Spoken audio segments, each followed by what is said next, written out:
¿Qué nos puedes decir Es acerca del correcto. fenómeno de la transcomunicación instrumental, Miguel? Bueno, Rafa, mira, para poder entender el concepto de la transcomunicación instrumental, me parece que lo correcto sería irnos directamente a su historia para poder contextualizar cuál es el concepto exactamente de la transcomunicación.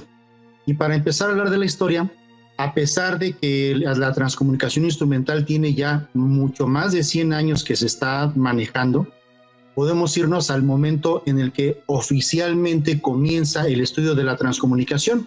Y para ello nos vamos a situar en el año de 1959 con un señor que se llamaba Fredrik Jürgenson, que era un cineasta y documentalista sueco. El señor Fredrik Jürgenson se encontraba haciendo un documental relacionado al canto de un cierto tipo de pájaro pinzón en algunos bosques de Austria.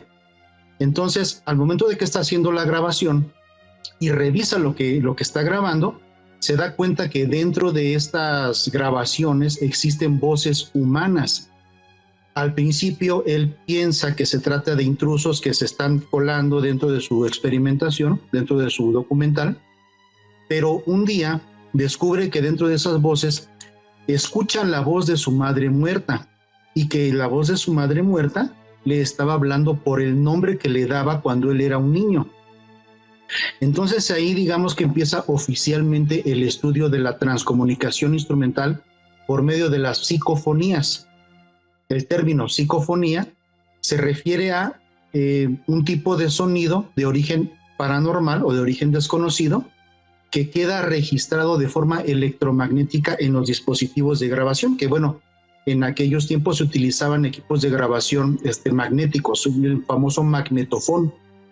Entonces así comienza de manera oficial el estudio de este interesante fenómeno, comenzando por las psicofonías.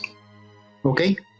Para también decir cuál sería el término específico de la psicofonía, es una palabra que se compone de dos vocablos, por un lado psiquis, que significa mente, y por otro lado fonos, que significa sonido.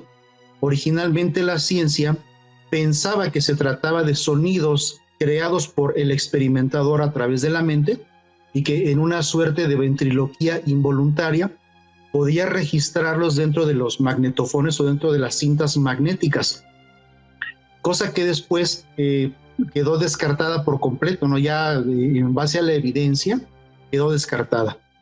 Y hablando de la evidencia, pues también podemos comentar que han habido muchísimas hipótesis. Sin embargo, la hipótesis más aceptada, o así lo marca la evidencia, es que se trata de personas que han fallecido. O sea, es decir, estamos hablando de comunicarnos con personas que ya fallecieron a través del uso de equipos electrónicos de grabación. ¿Ok? Hasta ahí vamos más o menos bien. En el año de 1900... Dime, Rafa, dime. Muy claro, muy claro. ¿Cómo me dijiste que era el nombre del primer científico que capturó, bueno, más bien biólogo, no zoólogo o herpetólogo que estudiaba las aves en Austria? ¿Cómo se llamaba? Fredrik Jürgenson. Te voy a decir algo, a lo mejor te hace sentido. Fredel, mi querido Fredel. Sí, exactamente. Esa fue la frase que él registró en el magnetofón haciendo la experimentación. Es correcto.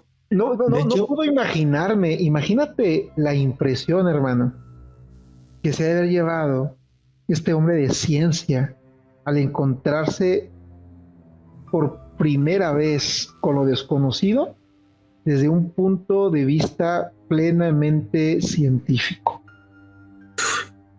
Imagínate estar escudriñando entre las cintas el canto de los pinzones y de repente como un eco así, un eco así del más allá.